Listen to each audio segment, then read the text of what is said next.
Bonjour et bienvenue sur cette nouvelle vidéo. Aujourd'hui, on va s'intéresser à la gestion des crédits de réservation dans Docos.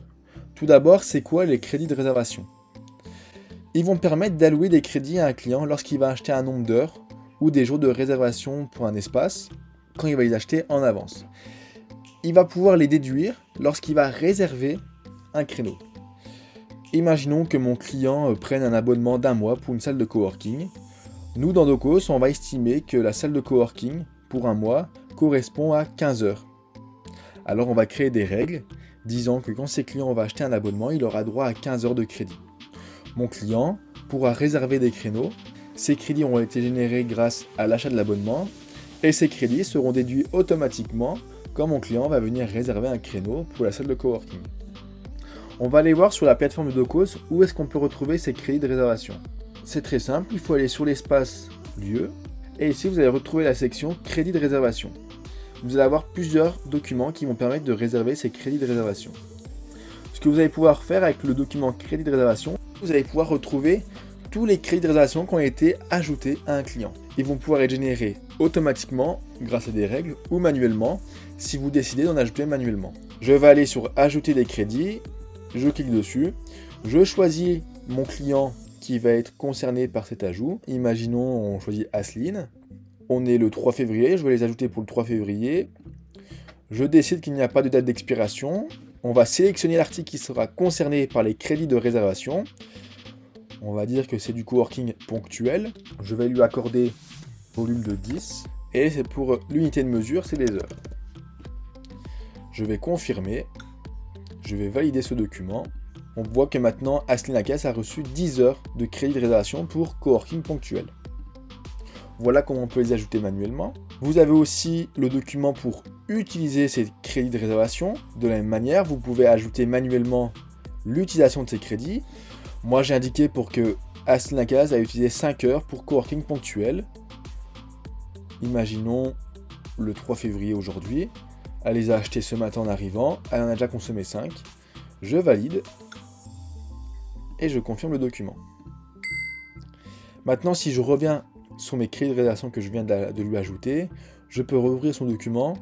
Et ici, on voit le solde pour Asline Lacasse. Ça a bien été déduit. Les 5 heures que je viens de lui déduire ont bien été prises en compte. Ce solde, vous pouvez aussi le voir depuis l'espace solde de crédit de réservation. Vous ouvrez ce document. Et ici, vous pouvez chercher par client. Par exemple, Asline Lacasse. Voilà, comme ça vous pouvez filtrer par client et on voit bien qu'elle a 5 heures. Vous avez aussi un document règle de crédit de réservation. Ça va permettre d'automatiser les processus d'ajout et de déduction des crédits de réservation. Même si vous allez pouvoir les ajouter manuellement ou les déduire, c'est des tâches qui prennent beaucoup de temps. Ainsi, on va pouvoir créer des règles qui vont permettre automatiquement d'ajouter ou de déduire ces crédits.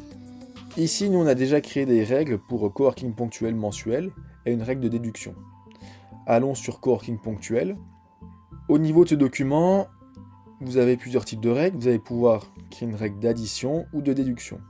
Ici, nous, ça a été mis sur addition.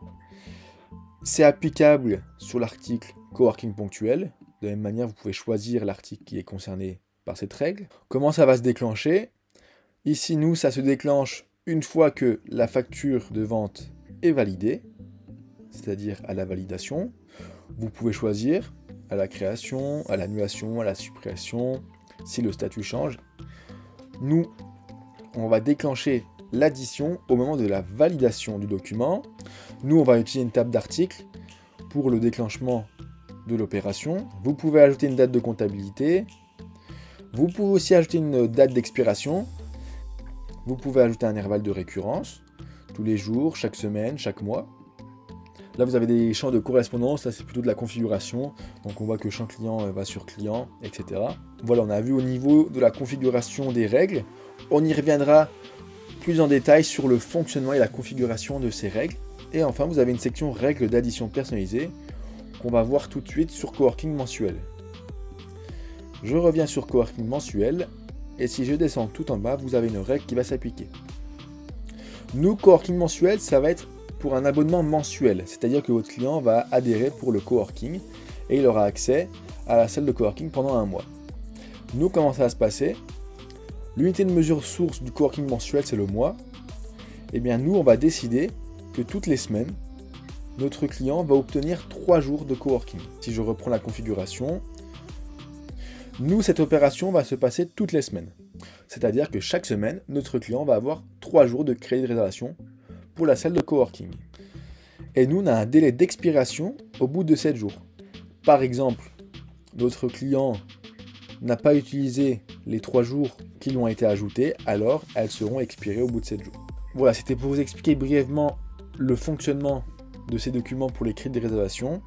De la même manière, si vous mettez en place des abonnements sur votre site internet, sur le portail client, votre client, quand il va adhérer à un abonnement, ça va venir créer automatiquement des crédits de réservation une fois qu'il aura confirmé son abonnement en ligne. Voilà au niveau de la présentation des crédits de réservation, voir ce que vous allez pouvoir faire. On n'est pas rentré dans la configuration, on y reviendra dans une prochaine séquence pour voir avec un cas d'usage pratique, voir comment ça se passe. Et moi je vous dis à bientôt pour une prochaine séquence.